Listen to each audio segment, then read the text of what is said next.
అంతే, నేను చూడాలి అనుకున్నాడు. పొట్టి జగ్గే త్వరగా దిగుము, నేను నీ ఇంట ప్రవేశించవలసిన పరిస్థితి వచ్చింది ఉంది, నిన్ను దర్శిస్తున్నాను, నీ కుటుంబాన్ని దర్శిస్తున్నాను. వెంటనే వాళ్ళ కుటుంబంలోకి ఏమొచ్చింది? రక్షణ వచ్చింది. రక్షణ వచ్చింది. అతనికి ఉన్న లోటు రక్షణ, మారు మనసు. అయ్యా, ఎవరి దగ్గరైనా నేను అన్యాయంగా చేస్తే 4 ఇంతలు చెల్లిస్తానయ్యా, ఎవరి దగ్గర నేను అక్రమంగా నేను ఉంటే 4 ఇంతలు చెల్లిస్తానే. అదేదో ఒక రీతిగా పోతుంది, అదేం నిలబడదు, పోతుంది. ఎందుకు అంటే నువ్వు దేవుని ఏర్పాటులో ఉన్నావు. నీకేమిచ్చాడు? పొట్టి జగ్గకి ఏమిచ్చాడు? రక్షణ ఇచ్చాడు, మారు మనసునిచ్చాడు. చూడండి, దైవజనుని పిలిచినప్పుడు గొప్ప కార్యములు దేవుడు చేస్తాడు. యేసు ప్రభు అనేకమైన గ్రామాలలోకి వెళ్ళినప్పుడు, పట్టణాలలోకి వెళ్ళినప్పుడు చాలా మంది అక్కడ స్వస్థత పొందుకున్నారు, విడుదల పొందుకున్నారు, మాటలకు లోబడ్డారు. ఆహారం లేకపోతే 2 చేపల్ని కదా, 5 రొట్టెల్ని 2 చేపల్ని దేవుడు ఎంతమందికి పెట్టాడు చూడండి. అనేక మంది జనాంగాలకు పెట్టాడు. ఆ ప్రాంతంలో కూర్చొని, ఆ కొండ ప్రాంతంలో కూర్చొని అక్కడ వాళ్ళకి ఉపదేశించాడు, చెప్పాడు.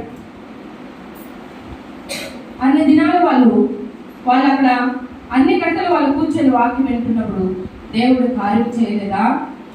దేవుడు కార్యం చేశాడు. ఈ షునేమి స్త్రీ యొక్క కుటుంబంలో కూడా ఆ దైవజనుని వాళ్ళ ఇంటికి పిలిచినప్పుడు, ఆ దైవజనుని బలవంతం చేసినప్పుడు, అతను వెళ్ళినప్పుడు తన కుటుంబానికి కావలసినదేదో మరి దేవుని యొక్క కృప ద్వారా పొందుకుంటుంది. మూడో విషయం నేను చెప్తానండి. అదే 4వ అధ్యాయం 14వ వచనంలో మనం చూద్దాం. ఎలీషా ఆమె నేనేమి కోరుకున్నదని వాడిని అడగగా, గెహాజీ ఆమెకు కుమారుడు లేడు మరియు ఆమె పెరిమిటి ముసలివాడని అతనితో చెప్పాను. చాలా బయట చూసారా, దైవజనుని ఇంటికి పిలిచింది, భోజనం పెట్టింది, మేడగదిని ఏర్పాటు చేసింది, మేడగది ఒక గది ఏర్పాటు చేసింది, మంచం పెట్టింది, దీపం పెట్టింది, బల్ల పెట్టింది. అక్కడ ఆ దైవజనుడు నిత్యము ప్రార్థనా పరుడుగా అక్కడ ఉన్నాడు. మనల్ని ఇంతగా పిలిచిందే, మనకి చక్కటి ఆతిథ్యం ఇచ్చిందే గెహాజీ. ఈ పట్టణంలో అనేక మంది ఉన్నారు, కానీ స్త్రీ చాలా దైవభక్తి కలిగిన స్త్రీ మనల్ని ఆహ్వానించింది కదా, మనకి చాలా చక్కటి ఆతిథ్యం ఇచ్చింది కదా, వాళ్ళకి ఏమి కుదువుగా ఉన్నదో ఒకసారి కనుక్కో అన్నాడు తన శిష్యుడు గెహాజీతో అన్నాడు. గెహాజీ పోయి, ఆమెకి పిల్లలు లేరయ్యా. ఏం లేరు? పిల్లలు లేరు. తన భర్త ముసలివాడు, పిల్లలు. అబ్రహాము సారాకి ఏ వయసులో పిల్లల్ని ఇచ్చాడు దేవుడు? 90 సంవత్సరాలు, 80 సంవత్సరాల వయసు, నిండు వృద్ధాప్యంలో వాగ్దానముతో నేను ముసలిదానను, నా భర్త ముసలివాడును అన్నాను. ఆయన దేవుడు వాగ్దానం ఇచ్చిన వాడు, ఆయన నమ్మదగిన వాడు. జకరియా ఎలిజబెత్కి ఏ పరిస్థితిలో ఇచ్చాడు చూడండి. దేవుడు అనుకుంటే ఏదైనా చేయగలుగుతాడు. సమస్తాన్ని దేవుడు మార్చగలిగిన మహాదేవుడు, అద్భుతాలు చేయగలిగిన దేవుడు. కంటికి కనబడవు, చెవికి వినబడవు, అంత గొప్ప కార్యములు దేవుడు చేస్తాడు. నువ్వు ఊహించగలుగుతావా? నేను ఊహించగలుగుతానా? ఊహించలేనివి దేవుడు చేసేవే గొప్ప కార్యం. మరి గెహాజీతో పంపించినప్పుడు ఆమెకి పిల్లలు లేరయ్యా. ఆ దైవజనుడు ఏమన్నాడు? ప్రార్థించాడు.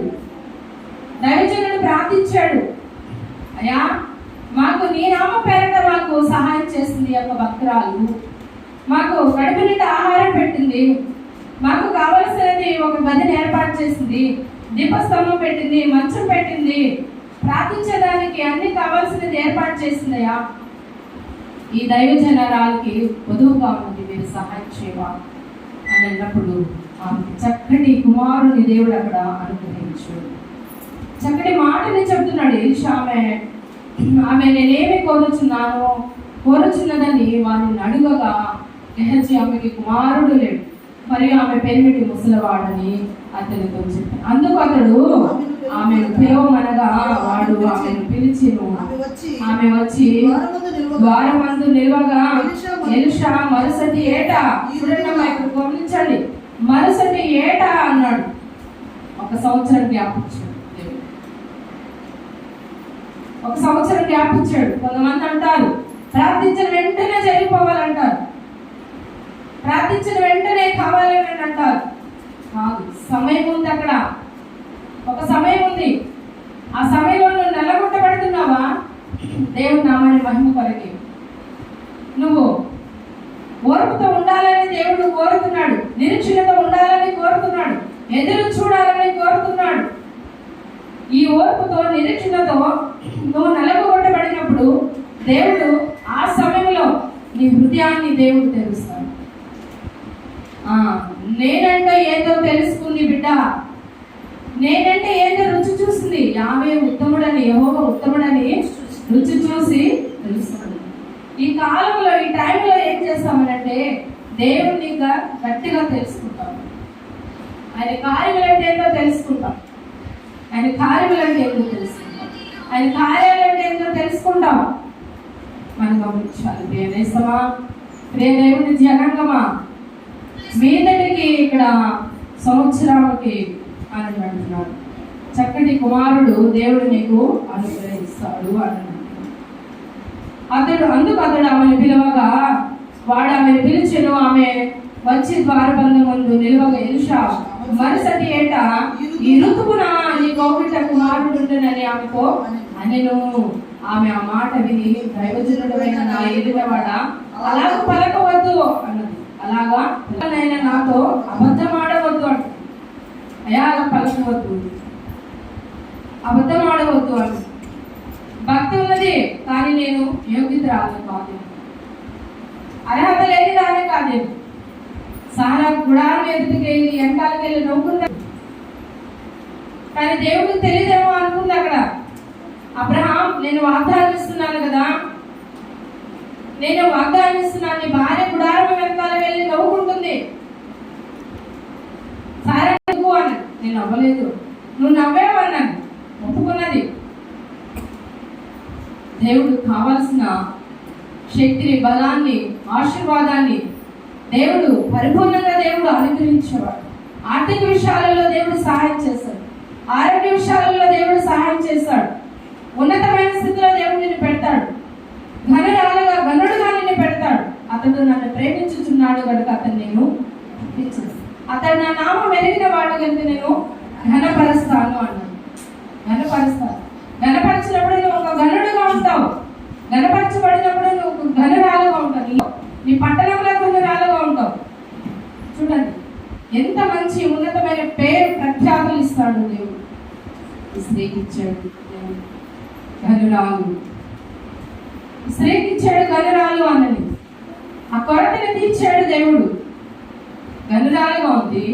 ఆ ఘనురాలు యొక్క విధానంలో ఆమెకు కలిగిన హోదాలో ఆతిథ్యం ఇచ్చింది, భోజనం పెట్టింది, ఒక గదిని ఏర్పాటు చేసింది, మంచం వేసింది, దీపస్తంభం పెట్టింది, అన్ని ఏర్పాటు చేసింది.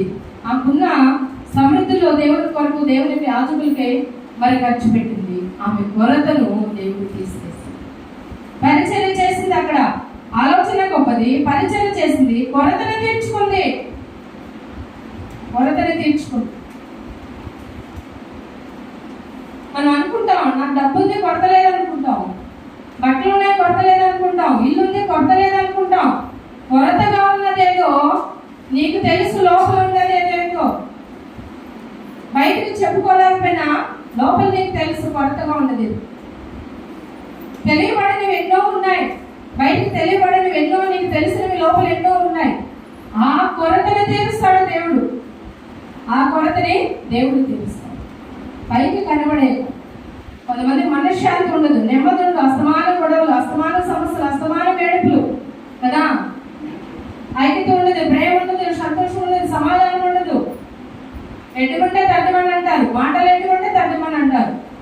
మీరు అలా ఉన్నారు ఇలా ఉన్నారంటే ఇదే కొనసాగింపబడతారు. కానీ దేవుడు అవన్నీ తీసివేసి, ఆ రిస్కులు తీసివేసి, ఆ సమస్యలు తీసివేసి, ఆ ఇబ్బందులు తీసివేసి, ఆ కొరతను తీసివేసి దేవుడు శాంతినిస్తాడు, సంపూర్ణత ఇస్తాడు, సమాధానం ఇస్తాడు, సంతోషాన్ని ఇస్తాడు, ఆశీర్వాదం ఇస్తాడు, రక్షణ ఇస్తాడు దేవుడు, దేవునిస్తాడు దేవుడు. ఇవన్నీ కూడాను సమృద్ధి కలిగిన దేవుని యొక్క ఆశీర్వాదము దేవుడు మనకి అనుగ్రహిస్తున్నాము. ఆలోచన చేద్దామా? ఈ ఆరాధనలో దేవుని యొక్క వాక్యము మనకు నేర్పుతుంది. ఈ ఆరాధనలో దేవుని యొక్క తలంపులు మన తలంపులు దేవుడు ఎరిగాడు, దేవుని తలంపులు మనము ఎరిగేవారు ఉంటాం. జనాంగం ఆలోచన చేద్దాం. అదే 4వ అధ్యాయంలోనే 4వ విషయం నేను మీ ఎదురు తీసుకొస్తున్నాను. 16వ వచనం మనం చూద్దామండి. ఎలీషా మరుసటి ఏట ఈ ఋతున నీ కొవ్వుట కుమారుడునని ఆమె ఆమె ఆ మాట విని, దైవజనుడు అయిన నా ఏలినవాడ అలాగ అనవద్దు. చాలమ్మా, ఇక్కడ మనం ఏం చెప్తున్నాం, మనం ఏం తీసుకున్నాం? ప్రతిఫలము ఏం పొందుకుంది? ప్రతిఫలం. కొరతను తీర్చుకుంది అక్క. ఆ కొరతలో వచ్చిన ప్రతిఫలము చూస్తుంది ఆమె. ఆ కొరతలో వచ్చిన ప్రతిఫలం చూస్తుంది. ఇదేనండి, మన క్రియల చొప్పున మనకి ప్రతిఫలాలు ఇస్తానంటున్నాడు దేవుడు. ఎవరి క్రియల చొప్పున వాళ్ళకి ప్రతిఫలం ఇస్తాడు. విశ్వాసముతో కూడిన పరిచర్య, విశ్వాసముతో కూడిన ప్రార్థన, విశ్వాసముతో కూడిన వాక్య జీవితం, విశ్వాసముతో కూడిన యథార్థత మనలో ఉన్నప్పుడు మంచి ప్రతిఫలం పొందుకుంటాం. మంచి ఆశీర్వాదములు మనం పొందుకుంటాం, మంచి దీవెన పొందుకుంటాం. రక్తస్రావం కలిగిన స్త్రీ కదా, భయముతో వణుకుతో వెళ్ళి ఆయన వస్త్రపు చెంగు మాత్రమే ముట్టింది. ఒక వస్త్రపు చెంగు మాత్రమే ముట్టింది. విశ్వాసముతో వెళ్ళిందాను. దానికి ముందు ఎంతో డబ్బు ఖర్చు పెట్టుకుంది, ఆస్తులు పోగొట్టుకుంది, సమస్తాన్ని పోగొట్టుకోండొచ్చు. ఏమీ లేని రిక్తురాలుగా నిలబడింది ఆమె. ఏమీ లేని ఒక కుమార్తెగా నిలబడింది ఆమె. ఆరోగ్యం క్షీణించిపోతుంది, మనసులో వేదన. అలాంటి సమయంలో కూడా దేవుని యొక్క స్వార్థ విన్నదా, దేవుని యొక్క కార్యములు విన్నదాన్ని వెళ్ళి వెంటనే ఆయన చెంగు మాత్రం వచ్చిందండి. చూడండి, వస్త్రం పట్టుకుంటే, మన వస్త్రం పట్టుకుంటే మనకి స్వస్థతలు వస్తాయి. కానీ ఆనాడు దైవజనుల పట్ల దేవుని యొక్క మహిమతో నింపబడ్డారు వాడు. దేవుని యొక్క మహిమతో. అదే ఏరియా వెళ్తుంటే ఎలిషాకు నీకేం కావాలంటే, అయా నీ దుప్పటి కావాలన్నాడు. ఆ దుప్పటిలో ఏమున్నది? మామూలుగా అనుకుంటే ఆ దుప్పటిలో దేవుని యొక్క శక్తి దాగు, దేవుని యొక్క శక్తి దాగు. మరి ఆయన వస్త్రపు చెంగు ముట్టంగానే ఆమె రక్త దారాలు కట్టే. పొందుకుందా లేదా ఆమె స్వస్థత? పొందుకుందా లేదా ఆమె ప్రతిఫలం? దేవుని యొక్క దీవెనలో ఆమె పొందుకుంది. ఈమె కూడా మంచి ప్రతిఫలము పొందుకుంది.